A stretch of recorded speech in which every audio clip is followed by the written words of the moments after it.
예, 안녕하십니까. 예, 시간이 됐으니까 서울대 인문학연구원이 주최하는 공개 강연회를 시작하도록 하겠습니다. 예, 저는 오늘 사회를 맡은 인문학연구원의 홍종욱이라고 합니다. 예, 오늘 강연은 저희 연구원이 벌이고 있는 강연 집필 지원 사업의 일환으로 열리게 되었습니다. 이 사업은 인문학의 새로운 방향을 제시하는 연구, 그리고 인문학의 외연을 확장하는 연구, 그리고 인문학의 다른 분야들과 소통하여 그 성과를 공유할 수 있는 연구를 중심으로 해가지고 서울대에서 공부하시는 그 인문학자들을 대상으로 신진 연구자 부문과 전임 교원 부문으로 나눠가지고 올해는 모두 10분을 선정해서 강연 집필을 부탁드렸습니다. 아까 말씀드린 대로 현재 서울대 인문학이 어떤 고민을 가지고 있고 또 어떤 미래를 열어가고자 하는가, 이것을 잘 보여주는 주제들을 망라하게 되었습니다. 그래서 이제 글만 부탁드리는 게 아니라 이렇게 좀 강연을 통해서 생생한 지식과 정보를 여러분들과 나누고자 이런 행사를 기획했습니다. 오늘은 그 첫 시간으로서 서울대 국사학과의 권오영 선생님을 모시고 여기 제목이 있습니다만 일본 아스카 나라 시대 묘제와 장제에 나타난 백제 영향이라는 주제로 강연을 듣도록 하겠습니다. 좀 어려워 보이는데 선생님께서 잘 우리가 알아들을 수 있도록 설명해 주시리라 기대하면서 선생님을 모셔가지고 강연을 듣도록 하겠습니다. 예, 방금 소개받은 서울대학교 국사학과의 권오영 교수입니다. 우리 홍종욱 선생님 말씀하신 대로 제가 걱정되는 게 조금 어려운 주제일 수도 있고, 이번에 좋은 취지로 시작하는 시리즈의 첫 번째 강의가 죽음입니다. 죽음. 그래서 조금 의아하게 볼 수도 있지만 죽음이 있어야 또 생명이 있고 하는 것이니까 너무 이렇게 찝찝해하지 마시고, 오늘 주로 무덤 이야기를 가지고선 무려 92장의 슬라이드를 보실 거지만 그다지 혐오스러운 사진들은 없고요. 다 아름다운 사진들이니까 너무 거부감 갖지 마시고, 무덤을 통해서 우리가 고대의 한일 관계를 어떻게 볼 수 있을지 좀 그러한 어떤 새로운 시도, 또 연구의 지평을 여는 그러한 취지로 오늘 말씀을 드리겠습니다. 이제 역사학자들은 이게 강박관념이 있어서요. 머릿말 맺은말이 있어야 되고 중간에 본론이 있지 않으면 막 불안해하는 이런 사람들입니다. 그래서 머릿말 맺은말은 제가 한일 관계사의 어떤 현재적인 의미, 우리 홍종욱 선생님도 한일 관계사 주로 하시지만 저는 이제 고대사를 보면서 고대 한일 관계사가 이제 어떤 의미를 갖고 있는지를 말씀을 드리면서 쭉 이야기를 하면서, 그렇기 때문에 일본의 아스카 나라 시대의 무덤을 통해서 우리가 어떤 점을 읽을 수 있고 읽어야 된다, 좀 이런 말씀을 드리면서, 맺은 말에는 제가 감히 이런 말을 하기에는 공부가 짧지만 좀 미래지향적인 한일 관계사, 한일 관계를 위한 우리 고대사 연구자들의 어떤 공헌, 어떤 부분을 우리가 우리 사회에 도움을 줄 수 있을까, 이런 고민을 짧게 해봤습니다. 너무나 유명한 책이죠. 일본은 없다라고 해서 어떤 한국인들에게 정신승리 이런 것을 불러일으켰던 통쾌한 그런 반면에, 또 한편에서는 지금은 좀 덜하지만 일본에서는 일한단교, 그래서 우리 태극기를 막 벌레처럼 표현하고 찢어버리고 걸식에 매춘에 비방에 중상에 이렇게 한국 혹은 제일 우리 동포들을 비난하는 이런 흐름이 일본과 한국 사이에 공존하고 있죠. 우리들의 마음속에도 일본의 실상을 알기보다는 어떤 우리가 보고 싶어하는, 믿고 싶어하는 그런 인식, 일본도 마찬가지예요.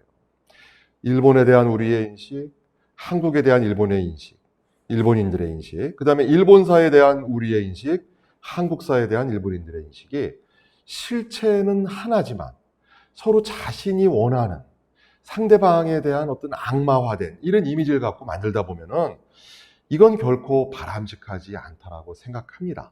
이런 상태를 더 장기간 끄는 것은 옳지 않죠. 그런 면에서 지금부터 정확히 거의 20년이 넘은 한일 월드컵을 개최하기 바로 직전에 지금은 은퇴한 일왕이 이런 폭탄 발언을 해서 여기에 대한 반응도 여러 가지입니다. 립 서비스에 불과하다? 아니다.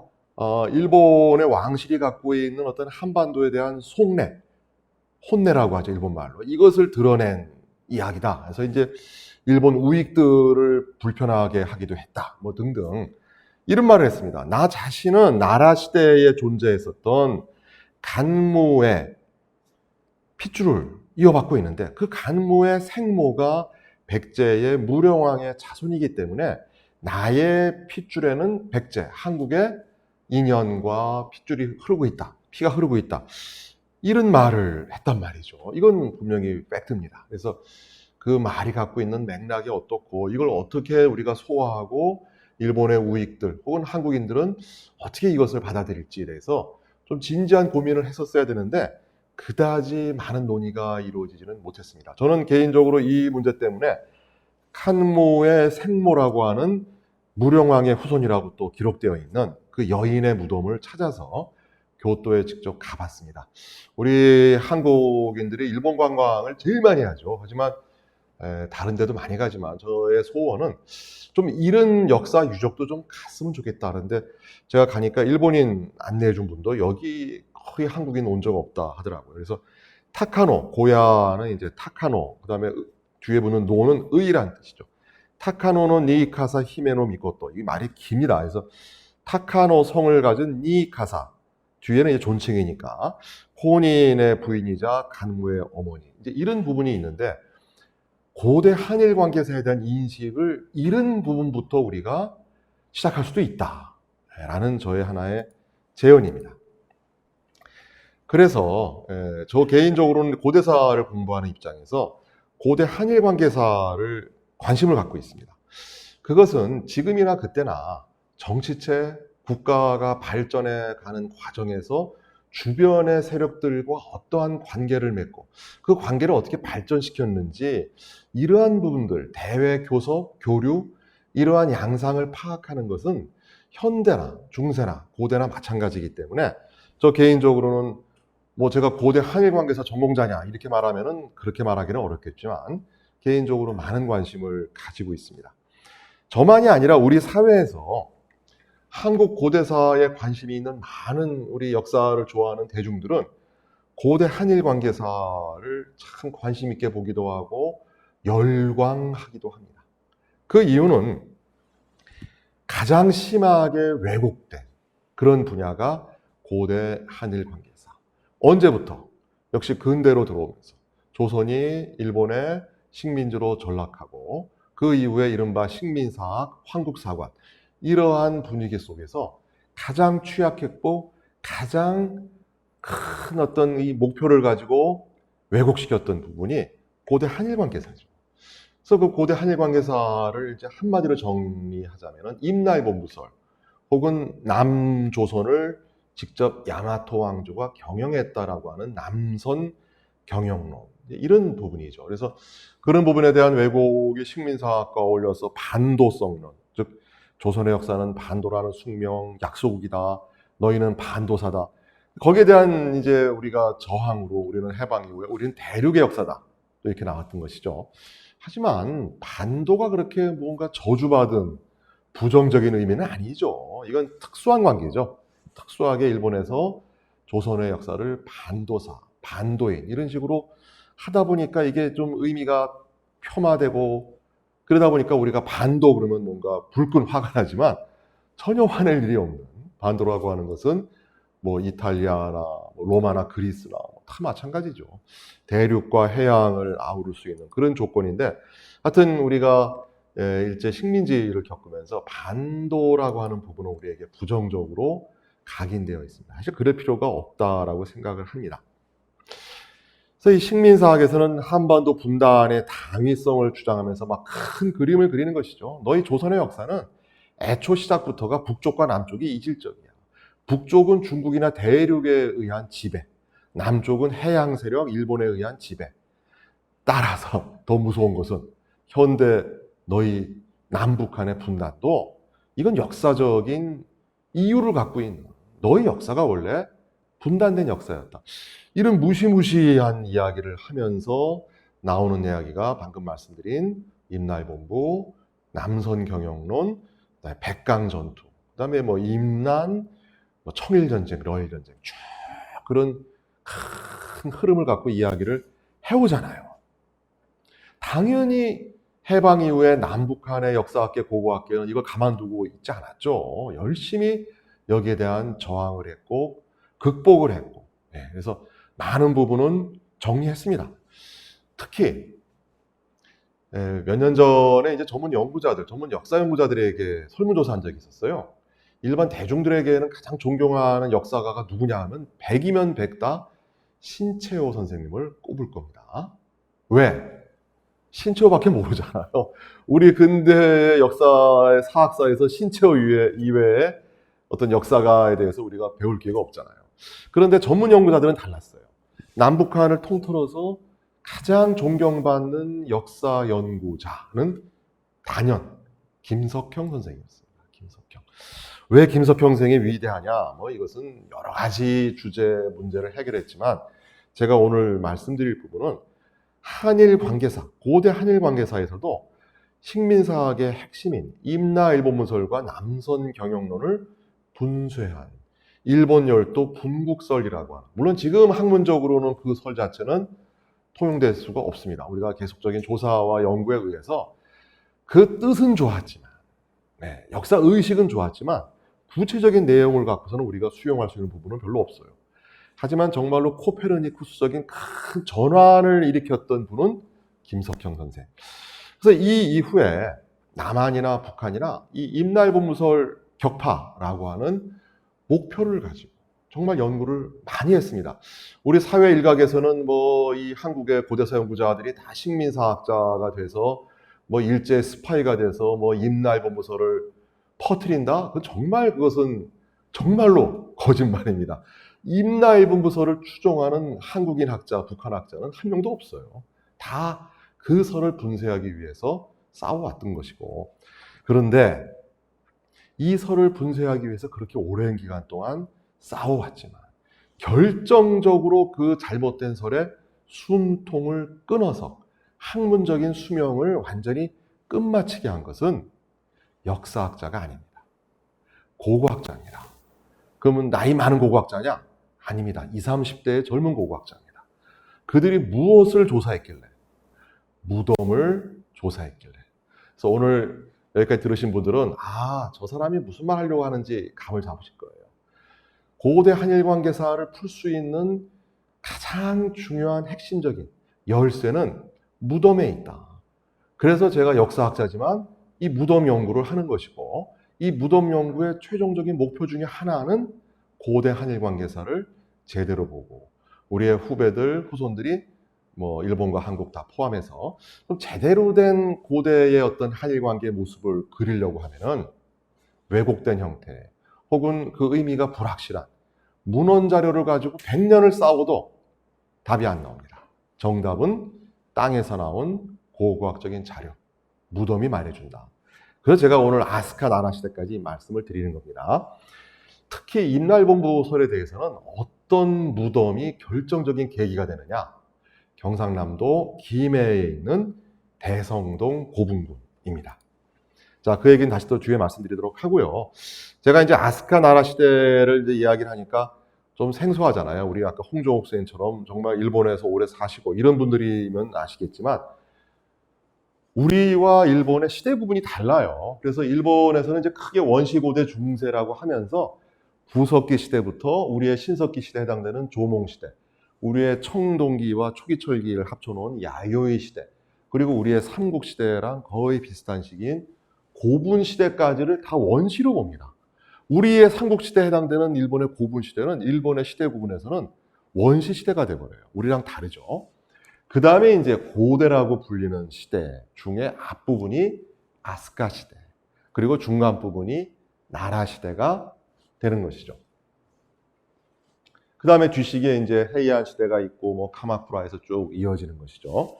그러면 대개 아스카 시대하고 나라 시대는 정확히 딱 701년부터 800년 이러면 좋지만 그렇게 떨어지진 않아요. 그러면 대략 7세기가 아스카 시대, 8세기가 대개 나라 시대, 이렇게 보면은 큰 어떤 오류는 없습니다. 물론 그 사이에 백봉 시대라고 불리는 하쿠후 시대라고 하는 시기를 넣기도 하죠. 좀 복잡해지는데 간단하게 하자면은 제가 오늘 말씀드린 아스카 시대는 대개 7세기, 나라 시대는 대개 8세기. 그래서 오늘은 7세기와 8세기의 양상을 설명을 드린다. 그럼 7세기, 8세기로 넘어가기 전에 좀 앞부분들을 쭉 보고선 아스카 시대, 나라 시대로 가도록 하겠습니다. 자, 아스카 시대, 나라 시대로 가기 전에 4세기, 5세기, 6세기에 삼국, 한반도의 고구려, 백제, 신라, 그리고 가야, 그리고 일본 열도의 외, 야마토 정권 사이에 전개된 중요한 사건들이 많죠. 뭐 이러한 사건들은 되게 이제 이 화면을 보시는 분들 되게 한 번씩 들어보신 그런 내용들일 겁니다. 되게 4세기에는 고대 한일 관계에서 근초고왕, 백제 근초고왕이 남쪽 지역을 정벌했던 그 사건이 있었죠. 근데 그 사건에 대해서 일본 서기에서는 이것을 주인공을 일본의 신공황후라고 설명하고 있죠.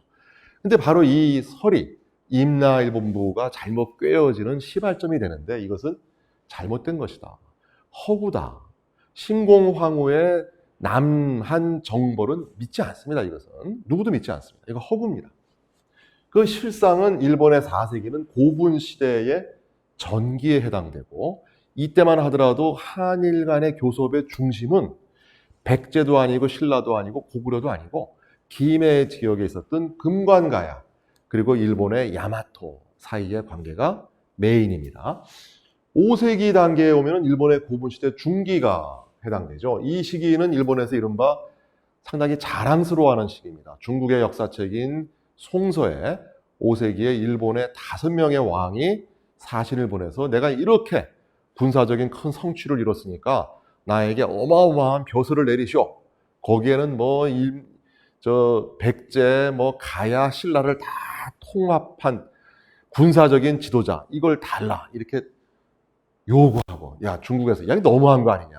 이랬던 실랑이를 벌였던 이른바 외오왕의 사건이 5세기에 벌어지고, 일본 오사카에 가면은 초대형 전방 후원분이 만들어지는 그런 시점인데 또 하나의 그 아래를 흐르는 흐름은 마한과 백제의 주민들이 엄청나게 많은 수십 수백이 아니라 수천 명 단위로 일본 열도로 들어가서 이주 정착하는 그런 흐름이 또 하나가 있습니다. 그 다음에 6세기에 들어가면 전반은 백제는 무령왕과 성왕의 시대예요.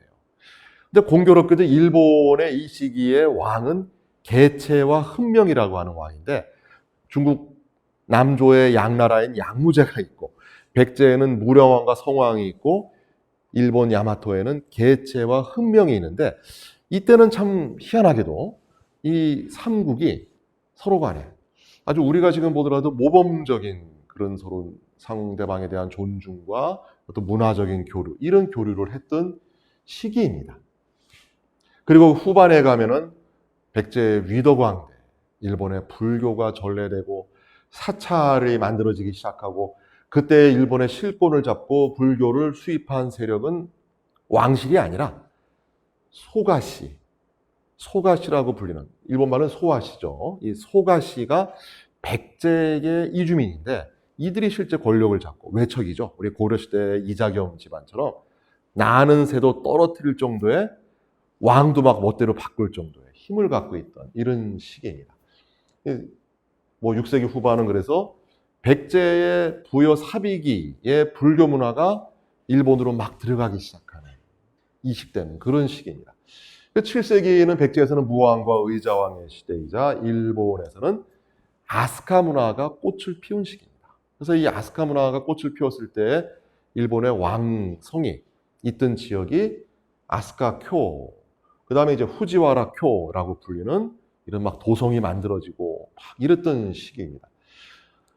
그런 반면에 백제가 멸망하고 백강 전투에서 일본과 백제 부군군이 대참패를 겪고 당나라 군대와 신라 군대가 승리했던 그런 사건이 벌어지기도 하고 일본 고대사에서의 큰 어떤 변화가 텐지와 텐무라고 하는 형제 사이에 왕권을 둘러싼 아주 내전, 큰 전투가 벌어지던 시기이기도 합니다. 그래서 이 7세기라고 하는 시기는 아스카 문화라는 것은 백제의 사비기의 문화가 일본으로 들어가서 일본 버전이다. 이런 말들을 하죠. 여기까지는 우리가 이제 백제가 존속할 때니까 관심들을 가져요. 근데 문제는 8세기에 가면은 삼국은 이미 통일됐고 남북국 시대 아닙니까? 그래서 북쪽에 발해가 있고 남쪽에 통일신라가 있죠. 그때 가서는 뭐 일본과 백제와의 관련성이 뭐가 있겠느냐? 되게 이런 생각들을 갖잖아요. 그렇지 않습니다. 유민들이 어떤 그 정체성을 유지해 가면서 몇 대에 걸쳐서 일본의 긴기 지역이나 이런 중요한 지역에서 그들만의 어떤 공동체, 아니면 그들만의 어떤 그 불교적인 어떤 세계, 이런 것들을 만들어가면서 큰 역할을 했던 모습이 포착이 돼요. 근데 이런 부분에 국내에서는 그다지 관심을 갖지 않아요. 근데 이제 의자왕의 직계 후손들이 성 자체가 백제왕이에요. 백제 킹이 아니라 성이 백제왕. 이름은 백제왕 경복, 뭐 백제왕 명신, 이런 식으로 이름을 가지면서 활동을 하고, 그 다음에 한국 신라에 원효 스님이 있다고 하면은 거의 그 원효 스님과 비슷한, 대중을 막 위해서 복지 사업을 하고, 뭐 교량을 쌓고, 불쌍한 분들을 위해서 이런 구호시설을 만들고, 불교를 막 민중들에게 포교했던 이런 스님이 행기라는 스님이 있는데, 이 행기라는 스님이 아버지, 할아버지가 백제인이라는 것이 이제는 거의 상식이 됐죠. 그 다음에 이 시기에 이제 일본이 자랑하는 평성경, 해조교라고 불리는 이런 거대한 도성을 만들어요. 그러면서 이제 대개의 입장은 이건 당나라를 모방해서 만들었다. 백제나 신라가 아니라, 이렇게 이야기를 하거든요. 근데 국내 연구자들이 여기에 관심 있는 사람이 거의 없어요. 일본 고대사 관심 있는 연구자 자체가 적고 되게 문헌적인 연구를 하지, 도다이지나 해조교에 보이는 어떤 기술적인 부분, 거기에 동원된 사람들, 이런 걸 통해서 당이냐 신라냐 백제 유민이냐 이런 부분에 대한 관심들은 적습니다. 저는 그래서 이제 앞으로 좀 해보고 싶은 부분이, 백제인 디아스포라 문제와 함께 8세기 이후에도 백제계 유민들이 일본의 나라 문화가 발전하는데 어떠한 역할을 했는지를 좀 개인적으로는 좀 연구를 하고 싶습니다. 그래서 이런 부분들을 이제 국내에서 조금씩 연구를 이제 하긴 해요. 많이는 안 되지만. 그래서 목만치라고 하는 사람이 475년 서울에 지금 송파구 일대가 불바다가 되고 문주왕이 공주로 내려갔을 때, 그때 목만치라는 인물이 큰 역할을 하는데 갑자기 사라지고 일본으로 가서 소화란 것은 그 개울 이름이에요. 나라에 흐르는 그 개울인데, 일본 나라현에 그 지역에 정착하면서 성을 목시에서 소화시로 바꿉니다. 그래서 이 목만치가 소화만지가 되는데, 만치나 만지나 발음은 같다고 보고, 그 자식들이 소화 한자, 소화 고려, 소화 도목, 마자, 하이, 임록으로 이어지는 이 소가씨가 6세기, 7세기에 일본 최고의 권력자가 되는 것이죠. 그래서 그들의 사위 내지 외손자가 그 유명한 성덕태자, 추고천왕, 숭준, 용명이 다 소가씨 핏줄을 갖고 있는 인물들이에요. 그러니까 소가씨가 장인이거나 외할아버지거나 외삼촌인 이런 관계입니다. 그래서 그 결과 나라에 가시면은, 아스카에 가시면은 뭐 반드시라고 해도 가는 유적이 성무대 이시부타이라고 하는 유적에 가시는데요. 일본에서 가장 큰 돌방 무덤입니다. 가장 큽니다. 그 당시에 일본의 텐노, 왕보다 더 큰 무덤에 묻혀있는 이 인물이 바로 소화 마자라고 지금 보고 있습니다. 근데 왜 나중에 이 봉토를 다 이렇게 그냥 확 제거해버려서 이렇게 비참하게 무덤을 만들어놨느냐. 부관 참시절 일종의. 이것은 소아시 집안이 몰락하는, 그렇죠? 소아시 집안이 몰락하는 쿠데타 있잖아요. 대화개신이라고 하는 게 결국은 딴 게 아니라 이 소아시 집안이 몰락하는 사건이거든요.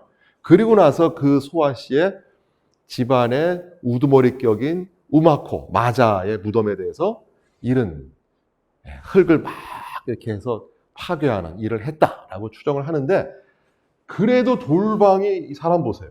너무 크니까 이거는 어떻게 붕괴시킬 수가 없었나 봐요. 그래서 지금도 우리가 일본의 나라의 아스카 지역에 가면은 꼭 보게 되는 이 무덤은 6세기, 7세기의 백제계의 이주민인 소가시 집안의 위세를 보여주는 겁니다. 근데 이런 것까지는 뭐 어디 관광 홈페이지도 나오고 다 나와요. 근데 그것만이 아니라 최근에, 뭐 최근이라고 해봤자 21세기 이후에 오사카 지역에서도 무지무지 큰 무덤들이 나왔어요. 근데 이 부분은 조금 이제 먼저 제가 말씀을 드려야 되는 것이, 당시 일본 사회에서는 개인과 집단의 어떤 사회적인 위계, 그 다음에 이 뭔가 좀 뭐랄까요, 이 랭크 이런 것들이 무덤의 크기와 비례합니다. 지금 우리는 그렇지 않잖아요. 지금 우리가 뭐 아무리 위풍당당하다고 해서 엄청나게 큰 무덤 만들고 막 사람을 순장시키면은 안 되잖아요. 근데 이 시기 일본에서는 개인과 집단의 사회적인 위계는 무덤의 크기에 비례합니다. 근데 오사카 지역을 발굴을 했는데, 오사카 남부 지역에 당시에 일본의 용명이니 추고니 윤공이니 이런 사람들의 무덤의 규모에 뒤지지 않는 무덤들이 막 나오는 거예요. 근데 이 지역을 봤더니 역시 또 소가시예요. 그래서 소가시 집안이 나라에도 있고 오사카에도 있고 일본의 왕실을 능가할 정도의 권력을 가졌다 하는데, 그 사람들의 고향이 어디냐에 대해서는, 이건 우리 학계가 아니라 일본 학계에서 최근에 나온 책들도 소가시는 이건 마한 백제이다 이렇게 이야기를 합니다. 그래서 그 내부의 무덤을 보니까 이렇게 돌을 가지고 방을 만드는, 아주 돌을 엄청나게 잘 가공한 이런 무덤인데, 이런 무덤은 당시에 일본에서 만들어 본 적도 없고 만들지 못하는 무덤이기 때문에 저 무덤을 만든 기술자도 역시 백제인이다, 그런 이야기들을 합니다. 일본 국내청에서 일본 천황릉들을 관리하죠. 못 들어갑니다. 조사를 하고 싶어도 못해요. 국내청에서 관리하기 때문에. 여기 보세요. 추고 천황. 그래서 무덤이 이렇게 되어 있어요. 못 들어가고 이제 막 무성하게 수목이 자라고 있는데, 그 추고 천황의 무덤이 이거란 말이죠. 그런데 시시오즈카, 아카하게, 쯔까마리 이런 고분들이 지금 파괴가 되긴 했지만 원래 모습은 동시기에 일본의 천황릉을 능가하거나 같은 규모, 백제계 주민들. 자, 이제 이런 부분들입니다. 그 다음에 또 많은 이야기들이 이미 나온 게, 불교와 관련해서는 뭐 6세기 이후에 일본의 불교가 들어가고 그 과정에서 불교를 수용하자라고 하는 세력과 거기에 반대하는 세력이 막 서로 싸우고 거의 내전 수준으로 싸우잖아요. 근데 불교를 수입하자라고 했던 세력의 우두머리가 바로 소가시입니다. 소가시. 반대파가 이제 물부, 모노노베이시가 돼서 싸우고, 결국은 최초의 사찰이란 것도 왕실이나 국가 사찰이 아니에요. 소가시 집안의 자신들의 씨족들을 위한 그런 사찰에 불과한 게, 역시 일본의 아스카 지역 가면은 아스카데라라고 하는, 비조사라고 하는 사찰을 가시는데, 처음부터 국가나 왕실을 위한 사찰이 아니라 그 당시에 불교 수입에 적극적이었던 백제계, 당시에 그러면서 일본에서 최고의 권력을 누렸던 소가시들의 자신들의 씨족들 단위의 사찰이었습니다. 자, 이제 문제는 그 이후에 아스카 시대에 들어가서 일본의 오사카, 그 다음에 시가, 나라 이런 지역에 사찰이 엄청나게 많이 만들어져요. 근데 대개는 그런 지역에 사찰이 만들어지는 경우에는 그 뒤에 혹은 전면에 대개 백제계 이주민들이 있습니다. 그러니까 지금 코리아타운처럼, 지금도 오사카에 가시면은 쯔루아시라는 데 가시면은 탁 전철역에 내리는 순간에, 아, 이게 한국이구나. 오사카 한복판인데 고기 굽는 냄새가 쫙 납니다. 쯔루아시 일대는 우리 교포들이 많은 코리아타운이거든요. 오사카라고 하는 도시는 일본에서 원래는 사람이 살 수 없는 그런 아주 이렇게 바닷물이 막 흘러들어오고 막 강이 넘치는 살기 안 좋은 지역인데, 거기를 수리 관계 시설을 다 해가지고 사람 살게 만들어 놓은 그 시점이 고분 시대고 5세기고, 그 핵심 세력이 바로 백제계 주민들이다. 이건 이제 제 얘기가 아니라 일본 연구자들이 하는 이야기입니다. 자, 이런 걸 들으시면서 고대 한일 관계사가 풍부한 측면이 있구나, 이런 부분을 우리가 생각할 필요가 있습니다. 오로지 우리는 임나 문제, 가야, 가야 임나일본부 이것만 생각하는데, 고대 한일 관계사는 그렇게 작은 주제만으로 구성된 것이 아니라 많은 다양한 주제를 품고 있습니다. 자, 그래서 제가 비유하건대 5세기, 6세기, 7세기에 일본의 오사카에 가면은 코리아타운이 여기저기에 형성이 되어 있었다라고 저는 거의 확실하게 생각을 합니다. 왜?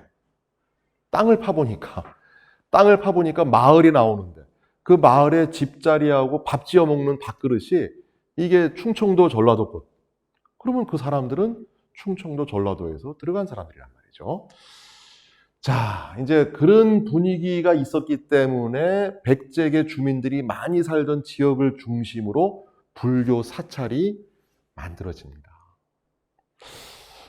금년 초에 제가 깜짝 놀란 뉴스가 우리 천주교의 이 박해를 받으면서 순교하신 분들의 이 시신이 발견됐습니다. 그래서 그분들의 그 밥그릇도 나오고 뭐 이렇게 나온 적이 있었잖아요. 근데 5개 집안이 저희 권씨도 있더라고요. 보니까 권씨 집안도 있는데 보니까 제가 깜짝 놀란 게 그 5개 집안이 다 이렇게 인척 관계예요. 이종, 고종, 뭐 아니면은 뭐 외사촌 그래서 다 이렇게 얽혀 있더라고요.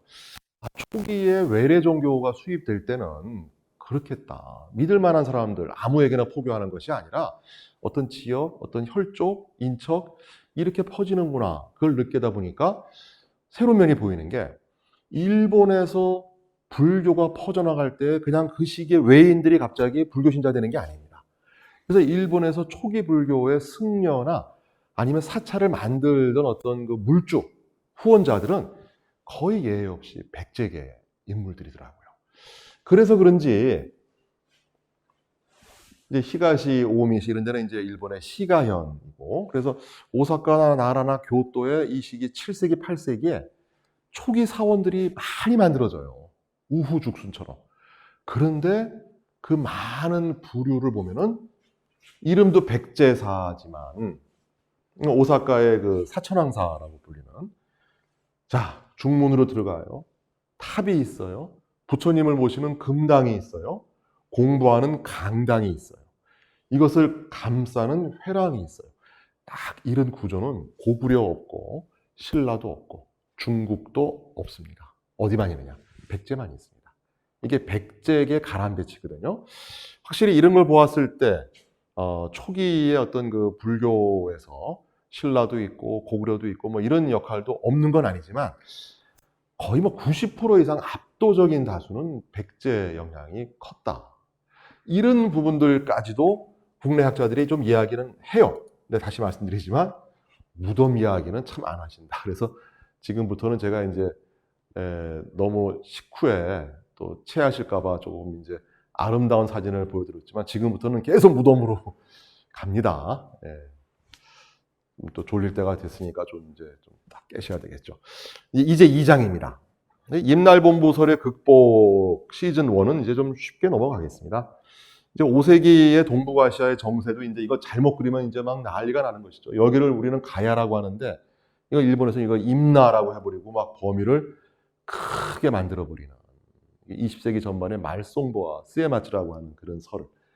근데 그런 설을 아직까지 일본의 우익들은 그걸 견지하고 있어요. 이제 그래서 우리가 이제 일본의 어떤 그 시민단체 혹은 학자들 구분할 필요가 있는 게 양심적이고 실상을 보려고 하는 사람들과는 우리가 협조해야 되고 아직까지 그 조선에 대한 어떤 지배, 침략, 여기 환상에 있는 경우에는 단호하게 대처를 해야 됩니다. 저는 그래서 일본의 박물관에 가서도 문제가 있는 경우에는 저는 지적합니다. 거기 학예사에게 이거 문제 있다. 그래서 제가 연구년에 가 있을 때도 오사카 대학에 있을 때 수업 시간에 뭐 이상한 얘기 하는 거예요. 분명히 지적을 하고 넘어갔습니다. 그게 되든 안 되든 간에.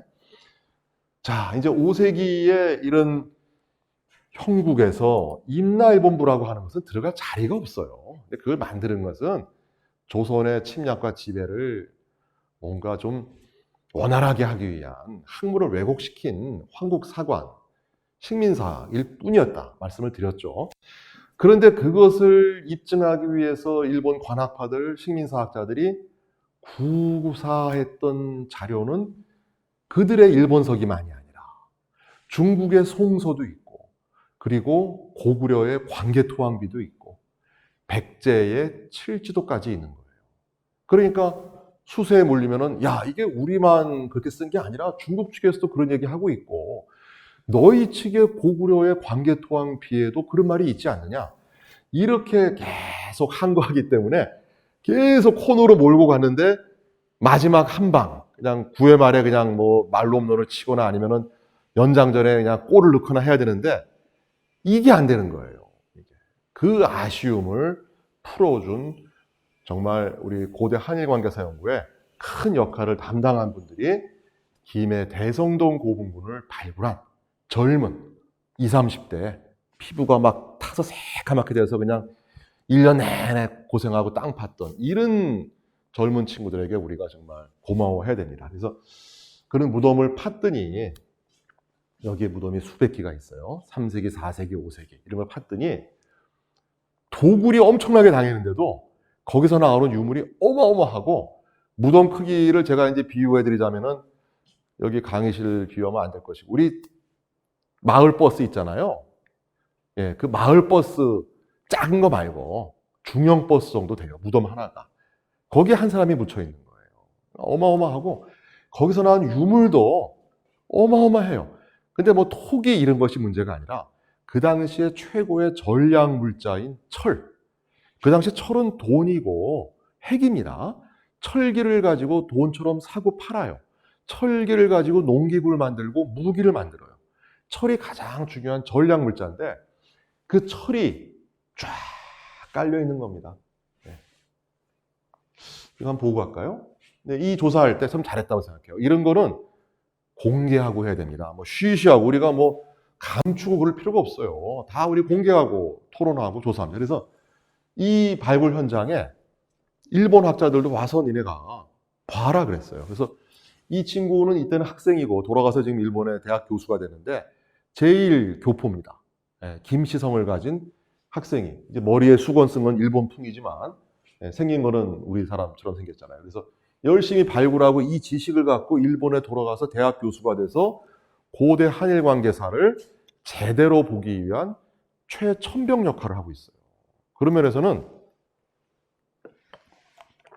의견이 다르다고 해서 배제시킬 것이 아니라 얼마든지 와서 봐라. 우리가 자신이 있습니다. 그래서 그 친구가 우리 대한민국의 국가의 사적 중요한 유적을 발굴을 하고 그냥 막 나오는 거예요, 유물이. 엄청 나옵니다. 그 유물 중에는 가야 것도 있고 저 북쪽의 선비족의 무덤에서 보이는 것도 있고 중국의 진나라의 무덤에서 나온 것도 있고 메이드 인 재팬도 많이 나왔습니다. 그러면 일제 식민지 시기에 그렇게 일본 식민사학자들이 찾고 싶어 했던 이런 외계 유물들이 나오면은 대성동 고분 조사로 인해서 임나일보무설이 오히려 탄탄해진 것이 아니냐 이런 의문을 가질 수도 있지만 그 나온 것은 정말 극히 일부에 불과하고 그리고 그 유물도 실제로 쓰기보다는 뭐 무당이 푸닥거리 할 때 좀 쓰는 뭐 이런 정도밖에 안 되고 그 당시 금관가야가 얼마나 많은 철을 장악하고 국제적인 원거리 교섭을 해나가고 그 철을 가지고 말 탈 때 쓰는 마구, 제갈과 발걸이와 그 다음에 사람도 다 철제 갑옷으로 투구와 막 쇠 비늘 갑옷 이런 것을 만들었는지 그게 당시 군사력에 이게 가늠할 수 있는 그런 부분이거든요. 그래서 이 발굴단이 잘했어요. 여기 보이는 사람들은 아까 이분이 이제 지금 그때는 학생이었지만 여기 한국 사람이고 조사했던 제일 교포고 이 5명은요 그 당시 일본 최고의 학자들이에요. 고고학자들이에요. 다 오라고 그랬습니다. 다 보여줬어요. 이거 분명히 일본제거든요. 이건 일본 큐슈산이에요. 이것도 일본 토기입니다. 뭐 다 보라고 그랬어요. 보고 저분들이 하는 얘기가 역시 임나일본부란 것은 말도 안 돼.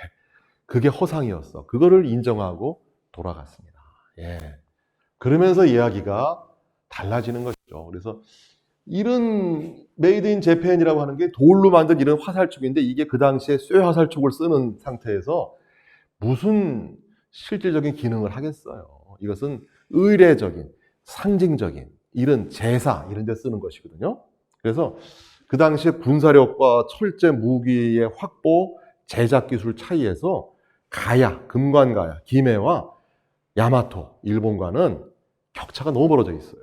그래서 이런 상태에서 수천 명이 배를 타고 와서 김해 금관가야를 정복하고 장기간 직접 지배하고 백제와 신라는 간접 지배하면서 고구려와 한판 승부를 벌였다라는 얘기가 일본 학계에서도 스스로 말을 하기에 너무 부끄러울 지경이 돼버렸다. 그래서 끝났습니다. 그래서 그 뒤에도 가야 유적을 조사할 때마다 역시 가야는 기록에 안 나와서 그렇지 정말 물질 문화의 수준은 굉장했구나 이런 것을 막 보여주는 거예요. 경상북도 고령에 가면은 대가야의 왕릉들이 막 수천 기가 분포하고 금관도 나오고 그 다음에 기록에는 별로 나오지 않지만 경남 합천의 옥전이라는 데를 발굴했더니 거기서 무령왕릉에서는 이런 칼이 한 점밖에 안 나오는데 옥전에 M3호라고 하는 이 무덤은 도굴이 안 됐거든요. 그래서 이 무덤을 국립경상대학이 발굴했는데 이거 하나 발굴하고 나서 박물관이 포화 상태가 됐습니다. 얼마나 많은 유물이, 얼마나 많은 철기가, 얼마나 많은 이러한 환두대도, 금과 은을 이용해서 만드는 호화론, 이런 칼이 4점 나왔거든요. 그 다음에 최근에 이게 대한민국 보물로 지정된 순금제 귀걸이, 역시 보물로 지정되고, 이런 유물이 나오면서 가야의 역사는 문헌 자료가 부족하니까 땅에서 나온 고고학적인 유물, 특히 무덤에서 나온 자료가 설명을 해준다. 그럼 가야사만 이야기하느냐? 한일 관계사도 무덤에서 나온 자료가 이야기해준다. 그래서 고대 한일 관계사를 공부하려면요, 문헌만 갖고 하면 안 되고, 일본사도 알아야 되고, 일본 고고학도 알아야 되고, 한국 고고학도 알아야 되니까 잘 안 하려고 하죠. 안 하려고 하죠. 누구나 편하게 앉아서 책 보고선 공부하고 칭찬받고 박수 받아야지 이런 거 들어갔다 괜히 잘못했다가 욕 먹으니까 안 하려고 합니다. 그래서 누가 해야 되거든요. 이런 부분 해야 됩니다. 자, 이제 이런 상황에서 이제 영산강 유역으로 우리가 좀 왼쪽으로 서쪽으로 쭉 고개를 돌리면은 나주, 영암, 광주, 해남 이쪽 지역으로 한반도의 서남부로 가보겠습니다. 그때 여기서는 가야 구분이 저렇게 큰 무덤이 만들어질 때 여기도 역시 문헌에 별 이야기를 남기지 못했지만 무덤을 가지고 이야기하고 싶어하는 이 지역의 토착 세력들이 엄청나게 큰 무덤을 만들고 여기에 항아리로 만든 독특한 묘제와 장제를 발전시킵니다. 이런 무덤들은 여러분들이 광주 박물관이나 나주 박물관 가시면은 다 볼 수가 있어요. 자, 그래서 3장으로 가면서 이제 시즌 2가 됩니다. 즉, 임나일본부설을 가지고선 고대 한일 관계사를 설명하는 것이 일본 측에 불리해졌는데 갑자기 가야 지역이 아니라 영산강 유역에서 뭔가 새로운 자료가 나오면서 시즌 2가 시작이 됐다. 여전히 우리 매스컴에서는 이미 죽어서 땅속에 관에 잘 묻어놓은 죽어있는 임나 일본부설을 끄집어내서 막 생명초를 먹이고 이래서 살아나게 하고 자기가 다시 또 묻었다고 거짓말 치는데 그건 이미 끝났고 시즌 2는 지금 영산강 유역으로 이동했어요. 지금 이 문제에 대해서 일본의 일부 우익적인 연구자들은 됐다. 이거였구나. 다 시작했거든요. 여기에 대해서 우리가 뭐 적절한 연구를 해야 되는 것이죠. 왜 그러냐? 야, 이게 문제가 전방후원군이라고 하는 무덤이 영산강 유역에서만 한반도에서는 발견되었습니다. 정확한 숫자는 지금 우리가 정확히 모르는 게 뭐 파괴된 것도 있고 하니까 한 16개 정도 됩니다. 근데 그 무덤이 일본 열도에는 5,000기가 있어요. 그리고 영산강 지역의 전방후원부는 대개 5세기 말 6세기 전반의 짧은 시기, 지역적으로 국한돼 있고 시기적으로 국한돼 있고 무덤은 16개 정도. 일본은 5,000기. 그리고 3세기부터 만들어진다. 그러면 우리가 상식적으로 보더라도 그러면 영산강 유역의 전방 후원분이 일본 열도로 건너간 것이냐 반대냐? 후자의 판단이 상식적으로 옳죠. 근데 우리 사회에서는 이걸 용납하지 못합니다. 우리가 일본에는 축구도 져서는 안 되고 야구도 져서는 안 되고 가위바위보까지도 져서는 안 된다라는 생각들이 있잖아요. 그래서 영산강유역의 전방구원분이 일본에서 왔다라는 자체를 우리는 참지 못해요. 매스컴도 못 참아요. 뭐 지금 제 강의 들으시면서 많은 분들이 부르르 떨고 계실 거예요. 역시 서울대학 국사학과는 식민사학의 소굴이야. 부르르 떠실 겁니다. 그것도 할 말은 해야 됩니다. 영산강유역의 전방구원부는 일본에서 왔습니다. 그것은. 누가 뭐래도. 문제는 왜 왔느냐? 그게 어떤 의미가 있느냐를 찾아야지. 그걸 뭐 창피해할 필요도 없고 숨길 필요도 없어요. 왜 그걸 숨깁니까? 왜? 일본은 이미 3세기에 나왔어요. 나라에 있습니다. 길이가 280m입니다. 제일 큰 무덤은 5세기에 오사카에 있는 486m짜리 다이센 고분이라고 하는, 그리고 3중으로 된 도랑과 이걸 다 포함한 길이가 800m예요. 한반도의 제일 큰 무덤은 경주에 있는 황남대총이 2개를 합쳐서 120m입니다. 영산강유역의 전방구원물은 제일 큰 게 70m, 보통은 4, 50m. 일본은 탁 처음부터 280m. 제가 아까 뭐라 그랬죠? 무덤의 크기가 거기에 묻힌 사람의 신분 위계를 반영한다? 이 논리를 그대로 수용하면은 5세기의 한반도와 일본 열도의 무덤의 규모의 차이를 가지고선 거기에 묻힌 사람과 세력의 등급을 나누면은 일본의 야마토는 엄청 높게 되고 우리는 엄청 낮아지는 거예요. 이러니까 흥분하는데 그럴 필요가 없다는 겁니다. 왜? 일본 사회에서는 무덤 크기가 경쟁해요. 거기는 그렇게 해요. 그러면 고구려하고 백제는 다른 생각 갖고 있어요. 고구려 백제는 무덤 크기로 경쟁하는 것을 촌스럽다고 생각해요. 에집트의 거대한 피라미드, 국가 권력이 미숙할 때 큰 피라미드 만들어요. 투탕카멘왕이 피라미드에 묻혀 있으니까 왕가의 계곡에 있어요. 그래서 고대 국가의 짜임새가 발전하면 발전할수록 큰 무덤 쓰는 것을 부끄럽게 여기고 무덤의 거품을 쫙 빼서 작게 만들어요. 이게 발전하고 진보한 모습입니다. 한반도에서는 신라와 가야가 제일 좀 늦으니까 무덤 크게 만들기 경쟁을 했고, 고구려와 백제가 한 발 앞서 있고 두 발 앞서 있으니까 야, 왜 그런 짓을 해? 사람 죽여서 순장하고 무덤 크게 만들 때 하나 만들 때 한 2천억씩 들잖아. 그럼 그 돈 가지고 우리는 산성 만들고 기마 군단 키우고 불교 사찰 만들고 그 다음에 왕국 만든다. 이렇게 생각이 다른 거거든요. 다르기 때문에 일본의 전방후원문과 백제 왕릉을 비교해서 백제 고구려 왕릉보다 전방후원문이 수백 배가 크니까 국력이 수백 배 앞서 있다. 이런 이야기는 초등학생도 이런 말 하면 친구들한테 욕먹을 얘기입니다. 그래서 전방후원문의 크기를 갖고 이야기하는 건 일본 열도는 돼요. 당시에 5세기의 중국의 황제릉도 전방후원문보다 훨씬 작아요. 그러면 5세기의 북조와 남조의, 그렇죠? 남북조 시기에 중국의 그러면 국가 권력이나 지배 구조가 5세기의 일본 학계에서도 5세기의 일본은 아직까지 고대가 아니라 원시 시대라고 불리는 시대인데 거기만 못하냐? 중국의 남북조가. 그렇지 않잖아요. 그래서 그런 잘못된 생각을 버리면 아무 문제 없습니다. 아무 문제 없습니다. 자, 이제 전방구문 자체로 갑니다.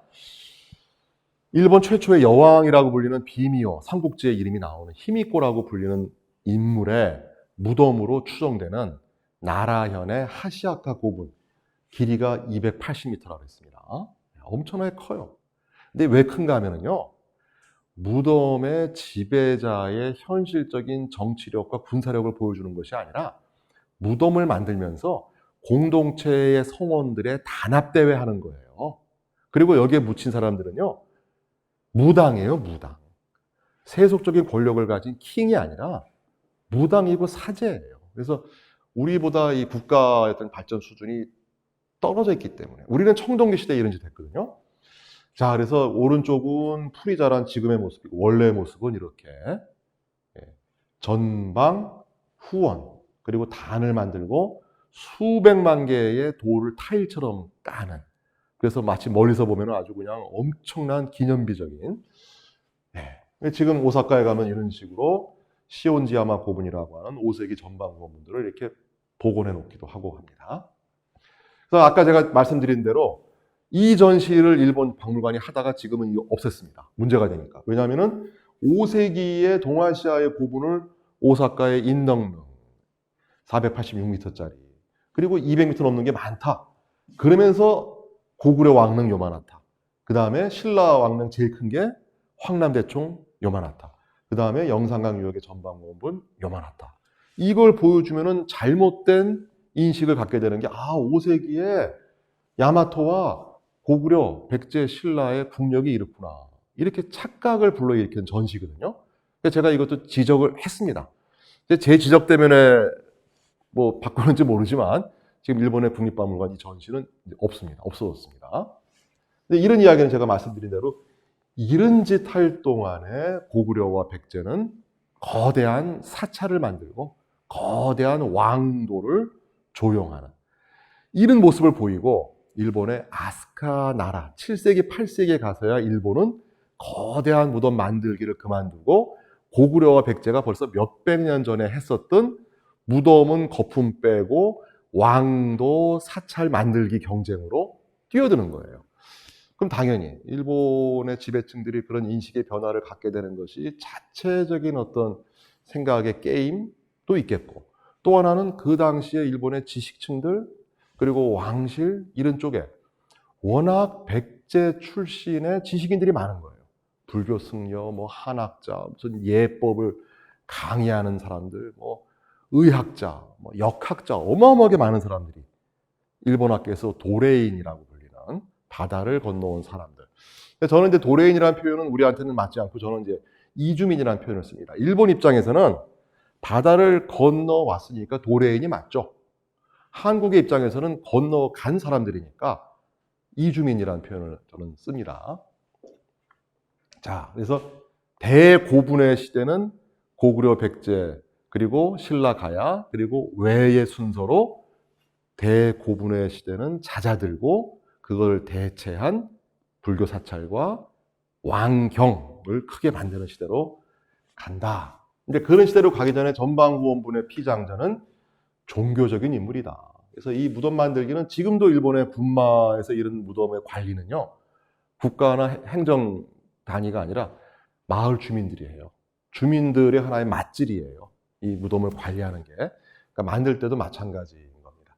그리고 이 주변에 이렇게 무녀들의 모습을 흙으로 빚어서 여기에 쫙 돌리는 종교색이 강한 무덤이 일본의 전방후원분이고 죽은 자의 영혼이 배에 실려서 바다 어디로 가기를 바라고 그 다음에 그 잘 가기를 바라는 무녀들의 모습, 뭐 죽은 자의 영혼이 깃드는 뭐 이런 제전, 그리고 죽은 자를 지켜주기 위한 무사, 그리고 그러한 무덤과 이건 이제 한의화라고 불리는데 이런 흙으로 만든 토제품들을 이 자체는 일본의 고유한 장송의례입니다. 제가 드리고 싶은 말씀은 이런 장송의례가 확 바뀌어버립니다. 이런 장송의례 내세관이 확 바뀌어버려요. 묘제만 바뀌는 것이 아니라 장제가 바뀌고 내세관이 바뀐다. 그 부분은 좀 다시 뒤에 말씀드리도록 하고 이게 이제 문제가 된 거예요. 광주의 첨단지구에 가면은 항공 촬영을 했는데 이렇게 네모나고 동그란 전방 후원문이 나오는 거예요. 그러니까 처음에는 야 이게 뭐냐, 왜 이런 일본 개통의 무덤이 나오냐.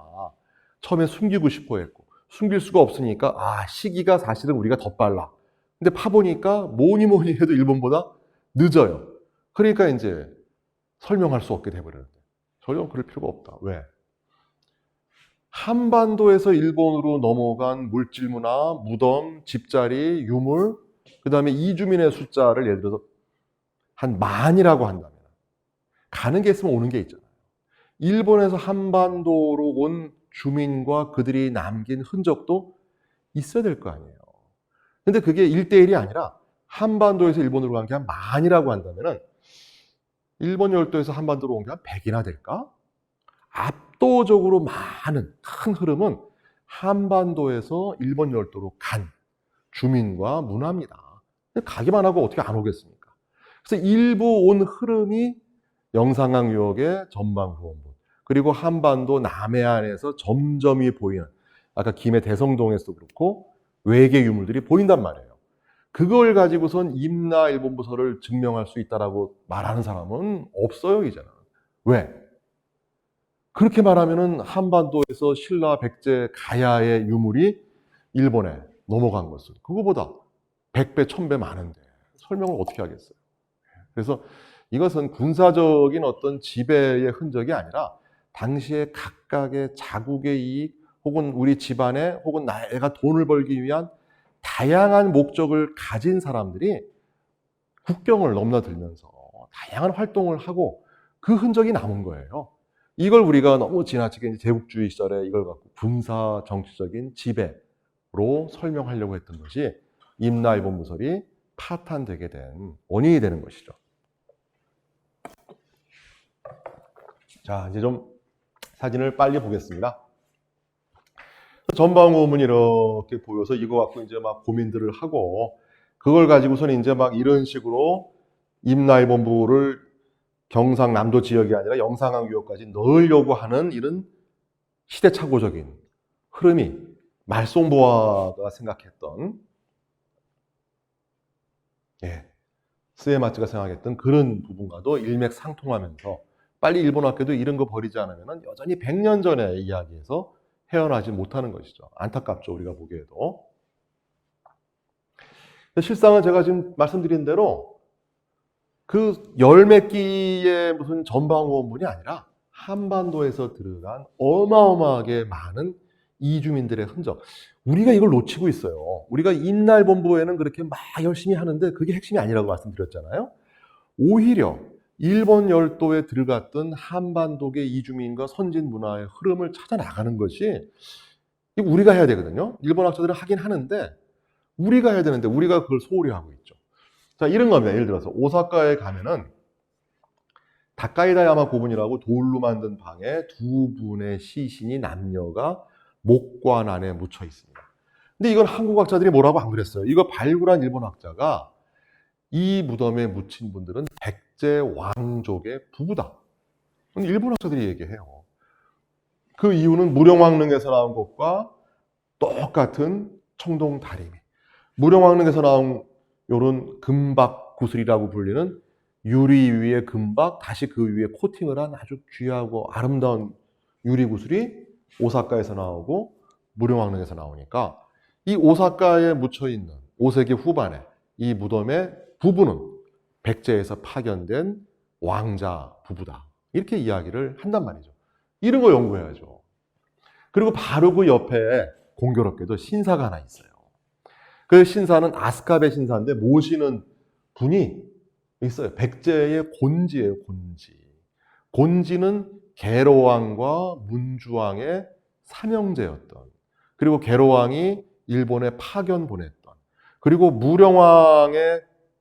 계로와 문주와 곤지가 삼형제고 무령왕의 아버지가 계로냐 곤지냐, 이게 지금 논쟁이 붙을 정도로 당시 백제 왕실에서 한성이 함락되고 공주로 옮겼던 그 5세기 말에 아주 핵심적인 인물인데 그분을 모시는 신사가 바로 아까 제가 보여드린 다카이다야마 고분 옆에 있어요. 그래서 이 일대가 코리아타운, 백제타운이 만들어진 것 같아요.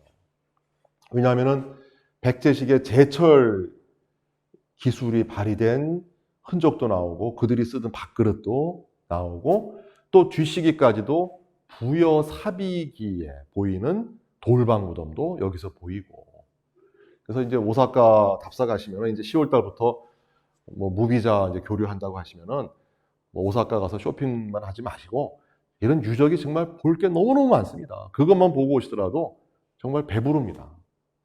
그래서 또 역시 오사카에 이제 이치스카 고분군이라고 무덤이 막 수백 기가 있는데 다 돌방 무덤이에요. 일본에서 돌방 무덤은 기원은 백제거든요. 그리고 이제 돌방 무덤만이 아니라 이 신발이 나왔어요. 이런 금동 혹은 뭐 청동으로 된 신발이나 관을 쓰는 풍습은 일본에 없습니다. 이 쓰는 풍습은 신라나 고구려나 가야나 백제예요. 그래서 이 이치스카 고분군도 일본 학자들이 이거 백제계 이주민들이 집단적으로 거주하고 묻힌 곳이다 이렇게 얘기합니다. 신발 때문에. 예. 그런데 이제 그 부분에 이제 애매한 부분이 그러면 백제 어디냐? 한반도 어디냐? 백제는 백제인데 어디냐 했었는데 다 해결됩니다. 결국은 땅에서 다 나옵니다. 우리가 이제 개발하기 전에 유적 발굴을 해야 되는 이유가 뭐 보물 찾기 위해서가 아니라 거기서 나온 유물이 역사의 우리 미싱 링크를 다 채워줘요. 그래서 일본에 저렇게 백제 계통의 무덤, 돌방 무덤이 나오는 것까지는 다 이야기를 했는데 그 고향이 어디냐가 비어 있었어요. 그 고향이 경기도 성남하고 경기도 하남, 예, 이 지역이라는 것이 최근에 발견된 성남 판교, 하남의 가밀지구에서 이런 무덤을 팠는데 아까 우리가 보았던 백제 왕자 부부의 시신이 묻혀 있다라고 하는 다카이다 야마 고분과 똑같은 거예요. 똑같은 거예요. 무덤 구조만이 아니라 부부를 둘이 이렇게 나란히 모시는 거. 그 다음에 무덤이 이렇게 있을 때 오른쪽으로 출입설이 딸려 있는 거. 그 다음에 목관에 모시는 것 등등이 다 밝혀지고. 그래서 일본의 이치스카 고분의 구조가 이런데 거기서 나오는 이런 머리에 꼽는 비녀나 미니어처, 그러니까 쓰지 못하는 소형의 이런 그 명기 형태의 밥그릇도 역시 아까 말씀드린 성남, 하남, 그리고 전라북도 군산 이렇게 백제 지역에 고향이 있더라. 그러니까 이걸 이제 부정할 수 없게 되어버렸습니다. 이제 우리는 그렇다고 해서 뭐 국뽕이 돼서 다 우리가 원조고 우리가 제일 먼저 만들어진 것은 아닙니다. 그건 학문적인 자세는 아니고 백제에서 그런 기술이 원천 기술로 만들어진 건 아니에요. 중국에 있었던 것이고 그것을 고구려가 수입하건 백제가 수입하건 수입을 해서 우리 입맛에 맞게 변형을 시켜서 쓰기 쉬운 일반인 버전으로 만들어서 신라도 주고 가야도 주고 일본도 주고 물론 뭐 무료로 주지는 않죠. 대가를 다 바라고 주죠. 이게 백제의 역할이지 우리가 최초가 아니면 흥분하잖아요. 우리가 뭐 핸드폰하고 컴퓨터가 우리가 최초로 만든 거 아니지 않습니까? 그렇죠? 얼만큼 보급시키고 일반화시키고 이게 중요한 건데 그런 면에서 저런 무덤이나 아니면 이런 걸 넣는 풍습은 중국의 황천국에 대한 사상과 관련이 있습니다. 아유, 황천길 갔다 왔어. 우리가 죽다 살았다 하면 그런 얘기 하잖아요. 우리가 종교가 다 다양하고 각자가 그리는 저승세계의 모습은 다른데 황천이라고 하는 그런 인식이 있어요.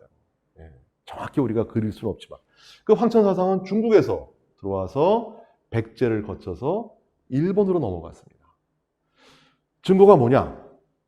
여기 이제 고사기와 일본서기라고 하는 8세기의 일본 역사책이 있는데 왜곡된 내용이 많아요. 그걸 그대로 믿으면 이제 인날보무설을 이야기하게 되는. 근데 보고의 알을 제거하면 그 독을 제거하면 보고도 먹을만 하고 맛있잖아요. 그것처럼 그 내용을 제거하고 나면 신들의 이야기가 이제 신대라고 하는 제일 앞부분에 있는데 그건 이제 신화니까 신화. 그냥 역사성을 갖지 않고 그냥 흘려들으면 됩니다. 거기에 재미있는 기사가 나오는 게 일본의 천지창조 신화가 나와요.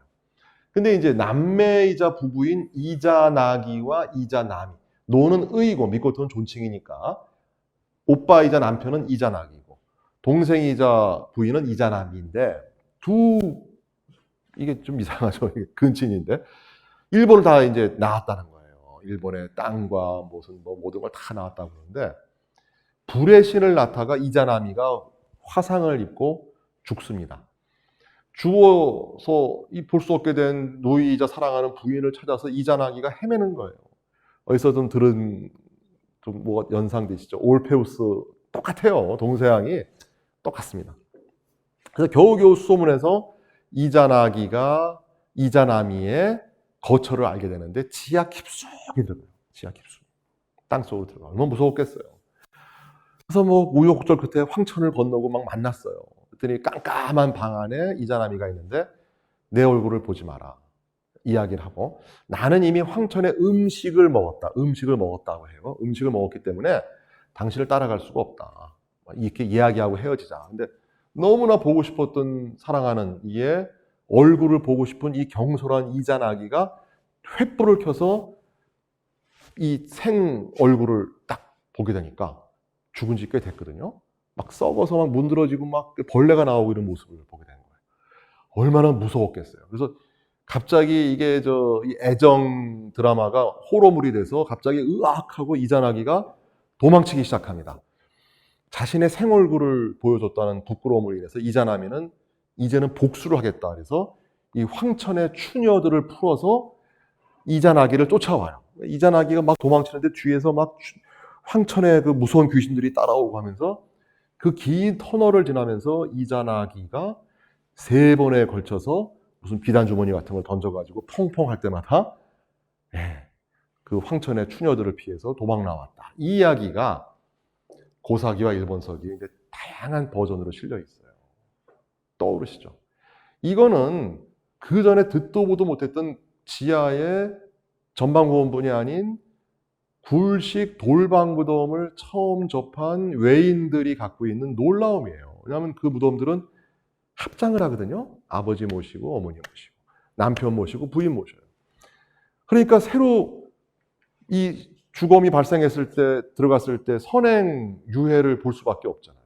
그럼 아무리 가족이고 보고 싶었던 분이지만 우리 생각해 보면은 할아버지 할머니 돌아가실 때 보고 싶지만 또 이렇게 또 돌아가신 거 보면 또 무섭기도 좀 하고 꿈에 나오면 반갑기도 하지만 무섭기도 하고 인간이 어떤 가족의 죽음에 대해서는 2가지 생각이 이게 교차되잖아요. 그 경험이 남은 것이다 라는 겁니다. 그래서 그 전에 일본에서 무덤은 한 사람 묻으면 끝이에요. 또 묻고 또 묻지 않아요. 그리고 위에서 아래로 묻고 덮어버려요. 백제에서 들어간 굴식 돌방 무덤과 함께 황천국에 대한 사상이 들어간, 즉 묘제와 장제와 내세관이 패키지로 들어가니까 외인들이 그 전에 못 봤던 충격적인 경험을 하는 거예요. 보고 싶었던 가족의 시신을 보면서 다른 가족의 시신을 넣어야 되는데 이렇게 되는. 자, 제가 황천국의 음식을 먹었다고 이야기를 했잖아요. 이자나미가. 그래서 이렇게 취사용기들을 돌방 안에 넣어주는 것은 실제 쓸 수는 없어요. 미니어처, 소형이에요. 황천국의 사상과 관련이 된다. 그래서 일본의 이런 구울식 돌방무덤 6세기, 5세기, 6세기 다 이런 모습인데 그 조상, 형님이 어디 있느냐? 아까 하남하고 성남이라고 말씀을 드렸잖아요. 그럼 이제 5세기, 6세기까지는 이제 정리가 됐잖아요. 지금부터 이제 6세기, 7세기를 이제 보자. 시간은 20분 남았으니까 좀 더 빨리 하겠습니다. 그래서 이제 백제가 2번째 수도는 공주잖아요. 이 공주의 무덤은 송산리에 이렇게 묻혀 있잖아요. 그래서 1, 2, 3, 4, 5가 이렇게 나란히 있고 위에서 이제 아래를 보는 이런 무덤인데 이 무덤들은요, 굴식 돌방 무덤이긴 하지만 또 자기네끼리 독특한 모습을 갖추고 있어서 송산리형 돌방 무덤이라고 불러요. 다 이렇게 입구가 오른쪽에 있고 평면이 네모났고 아까 하남과 성남은 길었거든요. 근데 얘네들은 거의 방형에 가까워요. 그리고 위가 이렇게 아치 모양으로 이렇게 올라가서 돔 같은 구조를 이루고 그리고 이런 작은 돌을 가지고 막 쌓고 이렇게 정사각형 모양이잖아요. 이게 송산이형입니다. 그리고 이런 돌을 가지고 얼마나 잘 만들었는지 막 쌓아 올려가지고선 만들고 여기에 회치를 하는 요게 공주의 웅진기의 초기의 왕릉입니다. 아마 문주왕과 삼근왕의 무덤은 여기 어디 있을 거예요. 그분들은 이런 데 묻혔을 거예요. 그랬는데 갑자기 이 무덤들이 바뀌기 시작해요. 갑자기 벽돌을 쓰기 시작하더니만 지금 1, 2, 3, 4 여기는 웅진기 초기에 5세기 말에 백제 문주왕이나 삼근왕의 무덤이라고 친다면은 갑자기 요 구름을 바꾸더니 여기서부터는 확 분위기가 바뀝니다. 그래서 벽돌을 쓰기 시작하고 긴 형태의 무덤이 나오기 시작하면서 송산리 6호분이라고 하는 갑자기 벽돌 무덤이 나와요. 여기에 묻힌 분이 누구냐? 지금 뭐 국내 학교에서 뭐 여러 설이 있습니다. 동성왕의 무덤이라는 설, 그 다음에 무령왕의 아들이라는 설 등등 백제 최고의 왕이나 왕족이면 분명합니다. 근데 갑자기 영 다른 가운데에 통로가 있고 길어지고 전돌로 쌓고 돔 형태가 아니라 우리 지하에 터널 형태로 쌓은 이런 무덤이 갑자기 등장해요. 그리고 거기에는 사신도가 그려져요. 북현무, 남주작, 좌청룡, 우백호. 이 얘기는 뭔가 저승세계에 대한 인식도 달라졌다는 겁니다. 사신도를 갖고 표현되는 이 내세관의 차이입니다. 그리고 이제 드디어 무령왕릉이 나오죠. 그래서 뭐 이 무령왕릉은 부부가 나란히 묻히고 엄청나게 많은 벽돌을 가지고, 근데 그것만이 아니라 웅진기에 보면은 공주의 이러한 전돌 무덤들이 더 있습니다. 그래서 공주에서 6세기에 들어가면서 중국의 전돌 무덤을 한번 시험적으로 채택을 해본 거예요. 시험적으로. 이게 중국에 제가 가서 찍은 겁니다. 저희 이제 한국 사는 사람들이 왜 자꾸 일본 가고 중국 가느냐 오해하시지만, 이런 거 연구하려면 어떻게 안 가겠어요. 그래서 저는 하여튼 중국하고 일본은 뭐 하여튼 자주 갈 수밖에 없는 게 한국과 관련된 자료가 많기 때문에, 중국의 그 양나라의 수도인 남경 근처에 가면은 이런 무덤들이 많아요. 그래서 이것도 팩트입니다. 이거 내가 흥분했어요. 왜 말만 하면 자꾸 중국에서 왔다고 그러느냐? 온 걸 왔다고 해야지 어떡합니까? 그래서 백제의 송산리 6호분과 무령왕릉과 교촌이 전실면은요, 갑자기 뜬금없이 중국제 묘제와 장제를 수입한 거예요, 백제가. 근데 그걸로 끝나면은 기분이 나쁘잖아요. 근데 끝나지 않아요, 그걸로. 장점은 수용하고, 맞지 않는 건 버려서 새로운 형태의 무덤을 창출합니다. 근데 이제 이런 무덤에 묘지를 넣는 풍습은 그전에 없었거든요. 그 다음에 이렇게 무덤을 지키는 동물을 넣는 풍습도 없었어요. 이건 중국의 남조에서 온 겁니다. 그 다음에 이제 이런 거 보면은 이게 무령왕릉에서 나온 전돌인데, 이건 중국의 남조 가면은요, 이거 중국 거예요. 누가 봐도 똑같잖아요. 그 다음에 이 무령왕릉에서 나온 전돌이고, 이거 중국 남조 전돌이에요. 그래서 이 자체를 부정할 것은 아니다.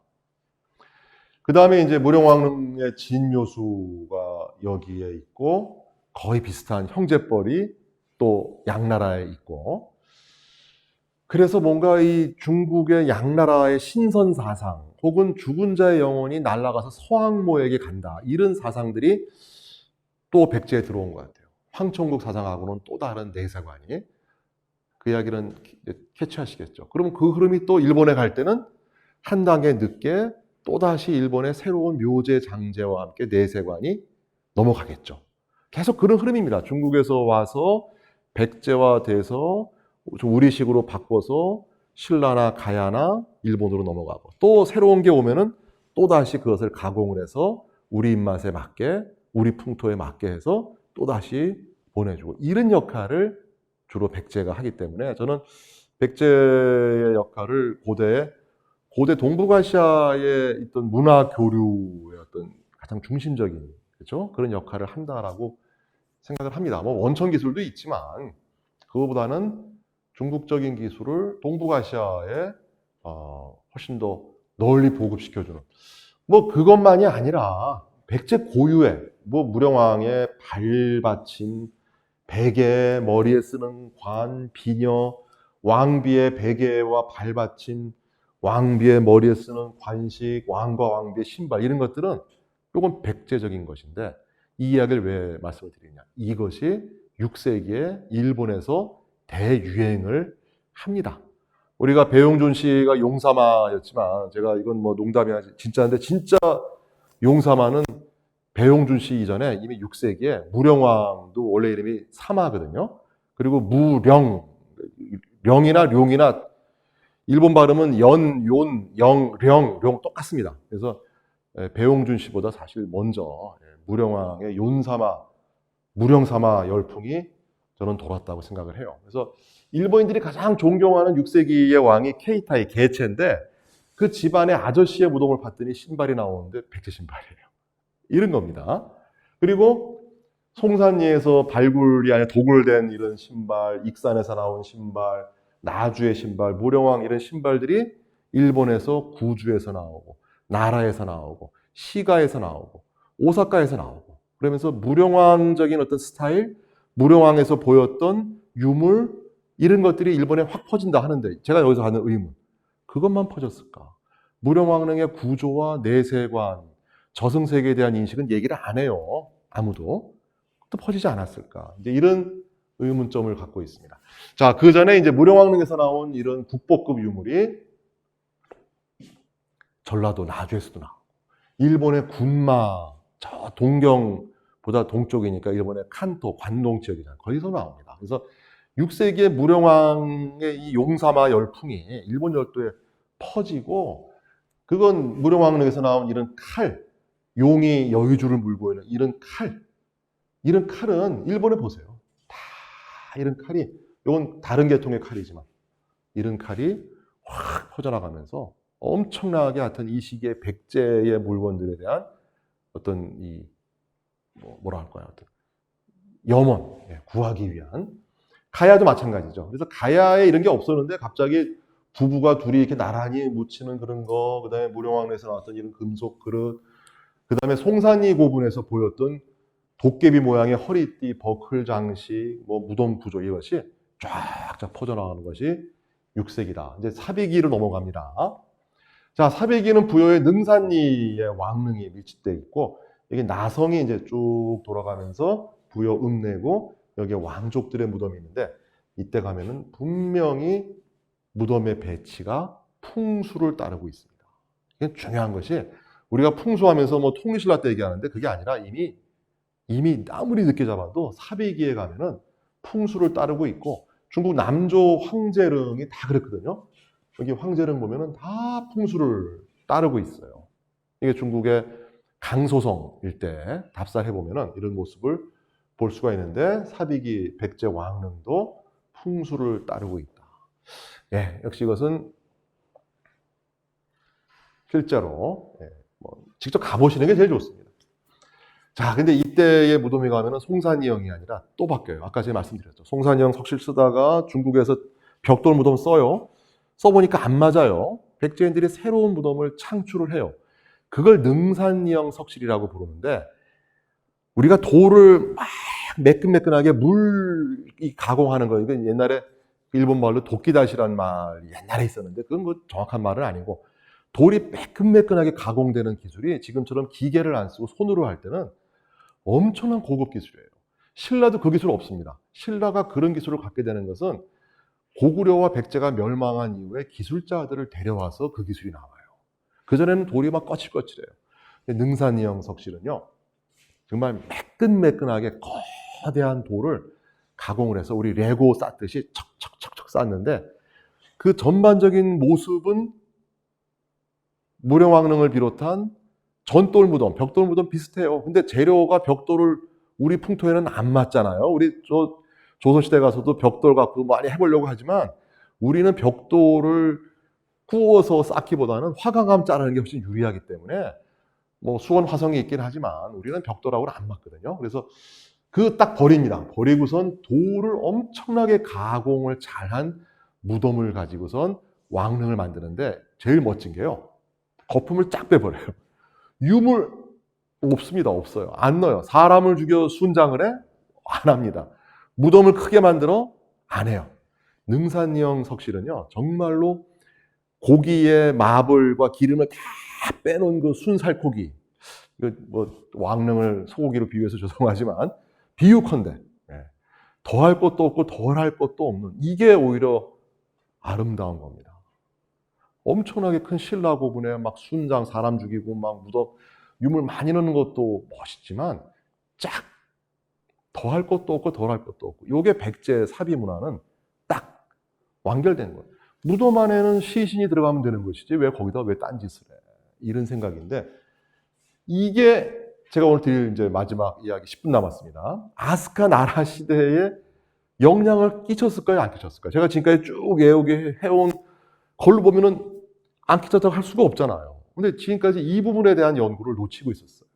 국내에서도 물론이고 일본에서도 놓치고 있습니다. 그래서 제가 오늘 드리는 말씀은 앞에까지는 뭐 제가 해온 부분도 있고 우리 선배들이 해왔던 부분에 대한 정리고, 이 부분은 이제 제가 지금부터 줄기차게 앞으로 이제 하겠다라는 이제 부분입니다. 그래서 억울하게 죽임을 당한 성왕의 무덤이나 성왕의 아들이자 이제 위덕왕의 무덤으로 생각되는 이런 무덤들이 이렇게 큰 돌을 척척척 해서, 우리가 뭐 남미, 중남미만 뭐 송곳이 들어갈 공간이 없을 정도로 돌을 뭐 잘 조립했다? 마찬가지입니다. 능산이 고분도 여기 송곳 안 들어가요. 이렇게 해서 만든 무덤들을 우리가 부여해 가면은 이건 이제 모양을 좀 이상하게 돼 있는데 들어간 입구입니다. 예, 그래서 이 무덤들 보시면 바닥에는 이런 또 전돌을 깔았지만 이 벽 자체는 이게 돌 한 장이에요. 이게 돌 큰 판석을 갖고 무덤 쌓는 게 너무너무 힘들어서 조선시대에 가서도 왕릉 쌓을 때 신하들은 마마 이렇게 큰 판석으로 해야 됩니다. 그러니까 왕이 이거 쌓다가 얼마나 많은 사람이 죽는데 그러냐. 돌 잘라서 쌓자. 아니 되옵니다. 이런 논쟁하거든요. 그래서 이런 무덤을 보면서 야 이건 뭐 별거 없다가 아니라 이게 그 시기에는 최고 기술이고 역시 거기에도 사신도와 구름무늬, 연꽃무늬가 있는 벽화가 그려져 있어요. 백제 고분의 벽화 고분 2개, 가야 하나, 신라 2개, 일본 2개, 고구려 100기 이상. 네, 그래서 백제의 벽화는 송산리 하나, 능산리 하나 이렇게 왕릉에 있습니다. 최근에 이제 이 일대를 발굴해 보니까 이 보세요. 돌을 이 단면이 이 육각형으로 딱 돼가지고 여기에 돌을 싸서 이 벽면을 쫙 다듬고 들어가는 입구는 마치 콘크리트처럼 이 돌을 가공하는 게 보통 문제가 아니고 그 주변에 이제 흙을 판축을 쫙 해가지고선 들어가는 무덤이 정말 아름답습니다. 이건 뭐 보시지 않으면 그래서 제가 이제 부여도 자주 가는 이유가 이제 근데 그렇게 한 장의 돌을 쓴 경우도 있고 이렇게 여러 장의 돌을 크게 해서 잘라 넣은 경우도 있거든요. 자, 그런데 최근에 이제 익산의 쌍릉 백제 무왕과 그 부인의 무덤도 마찬가지예요. 판축하고 그랬는데 일본의 벽화 고분 2개 중에 하나인 국보인 다카마츠즈카 고분도 결국은 이런 판축했어요. 이 판축 기술은 백제에서 들어갔다라고 제가 말하지 않고 일본 사람들이 이야기합니다. 쌍릉의 그 대왕묘 보시면 이렇게 엄청난 돌을 가지고 쌓았고 이게 이제 바깥에서 본 모습. 요거 안에 이제 시신이 들어가는 관 받침과 이 돌로 쌓은 무덤. 안에서 바깥을 본 모습입니다. 그래서 이런 가공 기술이 있어야지 탑을 만들 수가 있어요. 그리고 금당을 만들 수가 있어요. 그전에는 못 만들거든요. 예, 지금 또 뭐 쌍릉 옆에 또 역시 또 판축 보이죠?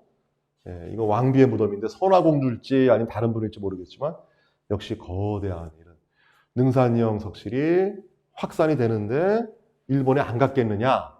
아스카 시대 이야기하면서 맨날 사비문화 일본 버전 이야기하면서 아스카의 물시계라든지 이런 건물도 이야기하고 나라 시대의 동대사 이야기도 다 하잖아요. 근데 동대사도 마찬가지로 그 만드는 기술자도 백제인이고 원효 스님 같은 행기라는 승려가 그 시기에 민중들을 다 교화하고 동원하고 그들의 고통을 어루만져 주면서 이 절을 만들었고 그 다음에 대부를 만들었는데 여기에 입힐 금이 없어요. 그 당시 아직 일본에서는 금 재련 기술이 없었어요. 8세기에. 이거를 저 동북지방의 지방관으로 가 있던 의자왕의 후손인 백제왕 경복이 사금을 채취해서 그것을 바치면서 벼슬이 7등급이 올라가는 이런 사건이 벌어진단 말이죠. 8세기까지도. 예, 그래서 이 행기라고 하는 이 승려는 오사카 출신이고 이게 이제 일본식 표현입니다. 행기 하면은 좀 대륙으로부터의 도레인을 선조로 둔 집안에서 나왔다.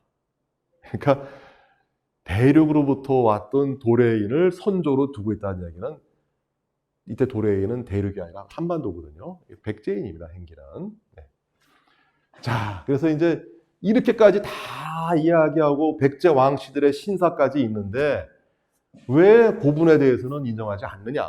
5세기도 인정하고 6세기 불인정하고 있지만 무령왕릉 갖고 한번 보자. 7세기 한번 보자. 그래서 봤더니 일본에도 전도를 쓴 무덤이 갑자기 뜬금없이 나오더라. 근데 하필 그 전도를 쓴 무덤이 일본의 아이치현인데 그 아이치현은 무령왕과 어떤 관계로 연결되느냐. 이게 퀘스천 마크입니다. 무령왕하고 제일 친하게 지냈던 일본의 왕이 케이타의 개체인데 개체의 첫 번째 부인의 고향이 아이치인데 거기에 무덤이 전돌 무덤이에요. 저는 아직 못 풀겠어요. 좀 IQ가 좀 더 높아져야지 이걸 풀 수 있을 것 같아요. 무령왕도 전돌 무덤, 아이치에 있는 이 무덤도 전돌 무덤, 그 양자의 관계는 무령왕과 중간에 있는 개체와 그의 처가 어떻게 연결시킬 것이냐 고민 중입니다. 그 다음에 이런 전돌로 만든 무덤은 일본에 전통이 없거든요. 그 다음에 이제 이 변두리가 아니라 이 나라 지역에 가더라도 전돌은 아니지만 전돌처럼 돌을 가공한 그리고 무덤 형태가 무령왕릉과 같은 것들이 많아요. 얘기를 안 할 뿐이에요. 그 국내 학자들은 관심이 없고 모를 뿐이에요. 우리가 이걸 새로 안경을 끼고 보게 되면은 많은 부분이 저는 보인다. 풍수라든지 박장이라든지 부부합장 이런 것들이 있다라는 겁니다. 자, 이거 아까 제가 보여드린 백제의 이렇게 무덤에 이런 돌 쌓은 건데 이거 보세요. 이거는 일본의 나라현의 몬주인 25분이거든요. 딱 똑같습니다. 그 다음에 이건 천년까지 육각형으로 똑같아요. 이건 나라현에 있는 쯔끼 묘징 부분이라고 똑같습니다. 이 부분에 대해서 일본 학자들은 아직 얘기를 안 해요. 한국 학자는 관심이 없어요. 이걸 앞으로 풀어야 된다. 그래서 일본에서의 이러한 육각형 무덤들의 변천되는 모습을 보니까 능산형 석실의 육각형과 그 다음에 방형 구조와 통한다. 결국은 일본에서도 아스카 나라 시대에 이런 일이 벌어지고 있고 찾아보면은 이렇게 전돌로 쌓은 무덤들이 또 계속 나오는데 여기에 묻힌 사람들, 이 무덤을 남긴 사람들의 전승, 그들이 살던 지역은 거의 예외 없이 백제계 이주민들의 집단 거처지다. 그러면 이게 뭐가 풀리잖아요. 그래서 그 중에 대표적인 인물이 후지와라 가마다리의 무덤도 아부야마 고분 같은 경우도 저런 식으로 전돌을 쓰고 있고 그래서 이런 전돌 연구도 야 이게 뭐 전돌이 무슨 뭘 얘기해 주냐. 아니에요. 이 전돌이 7세기, 8세기에 일본에서의 백제계 혹은 백제인 디아스포라 혹은 백제인들의 정착을 보여주는 이게 실마리가 되는 거예요. 자, 그 다음에 이제 묘지권. 무령왕릉에서 묘지권 나왔습니다. 원래 없는 풍습입니다. 중국의 왕이지 집안에서도 나오고 중국의 육조, 동진, 송제, 양진에 이런 풍습 많아요. 그래서 백제 무령왕릉의 묘지권, 중국의 남조에서 왔다. 다 인정합니다. 그런데 일본에서도 7세기, 8세기에 묘지가 16군데에서 나왔어요. 근데 현재 지금 일본 학계에서 아무도 이 묘지를 백제와 연결시키지 않습니다. 이건 당나라와 연결을 시켜요. 근데 당나라의 이 시기의 묘지와 이 묘지들은 모양과 내용이 다릅니다. 그런데 이 묘지와 관련된 최초의 인물, 화장했던 승려 도조라고 불리는 인물은 행기의 스승이고 아까 제가 말씀드렸죠. 이 시기에 불교가 전래될 때는 다 서로 아는 끼리끼리예요. 그 행기의 스승인데 이 사람도 오사카에 사는데 이 사람의 집안이 선씨 집안이에요. 이건 백제인이거든요. 다 인정하거든요. 행기의 스승이.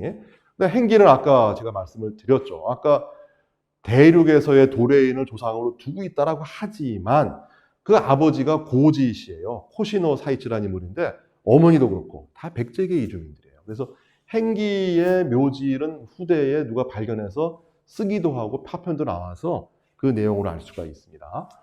그 다음에 이제 지금까지 나왔던 묘지들을 쭉 조사해 보면은 이제 일본식으로 이름이 바뀌니까 이제 길어지죠.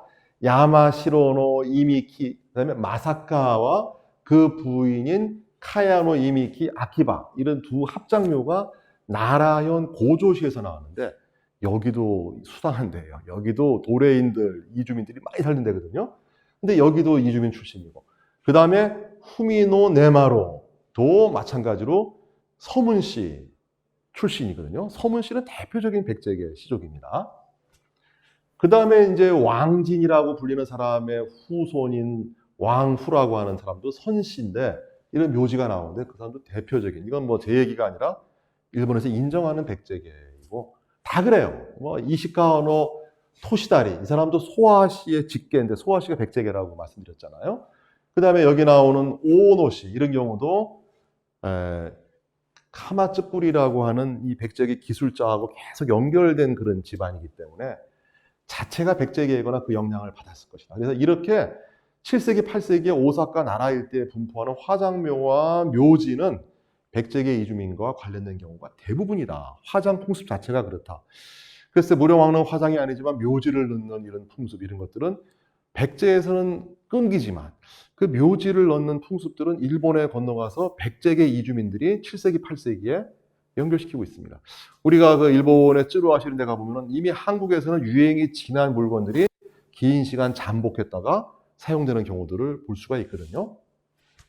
예, 뭐 그것만이 아니라 3년상을 했던 그런 흔적도 공주에서 나온 이런 유적을 찾아보면은 역시 일본의 나라에 똑같은 유적들이 있는데 이런 유적들이 3년상을 치렀던 그런 유적들이다. 그래서 정리를 하겠습니다. 뭐 4세기, 5세기, 6세기, 7세기, 8세기를 똑같이 말할 수는 없겠지만 하여튼 뭔가 계속 중요한 테마들은 바뀌는데 우리는 너무 지나치게 4세기에 존재하지도 않았던 허구인 임나 일본부 설만 뚫어지게 보고 그것만 얘기하고 있어요. 핵심은 그게 아니다.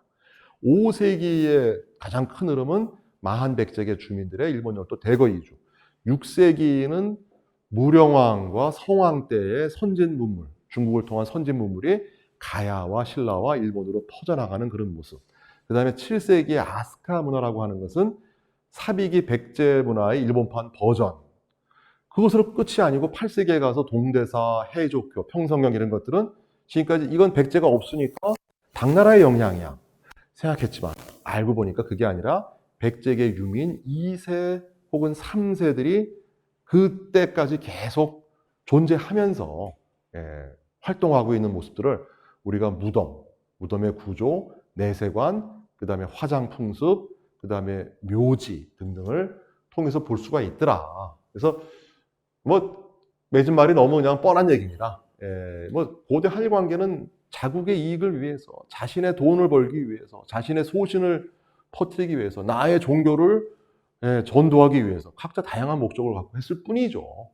앞으로의 한일 관계는 뭐 어떤 모습을 그릴지는 제가 어떤 설명을 하기보다는 최소한 제대로 상대방을 이해해야죠. 너무 모르는 상태에서 악마 서로 시키는 거는 곤란하고, 그다음에 뭐 가능하다면 상호 공존할 수 있고 살육의 시대를 넘고 그러기 위해서 서로 알아야 되고 국본과 식민사항 모두 배격돼야 되고 그런 면에서 모범적인 경우가 일본 큐슈 앞바다의 카카라시마라 보면은 무령왕이 탄생했다고 하는 동굴이 있고 그 동굴을 일본 현지인들이 잘 관리하고 공주 지역의 주민들이 같이 자매 결연을 맺어서 지금 코로나 때문에 안 되지만 서로 간에 같이 협력하는 모습을 보고 있습니다. 그래서 일본어와 한글을 같이 이렇게 해서 공주와 카카라시마. 그래서 저도 이제 거기 자주 갔었어요.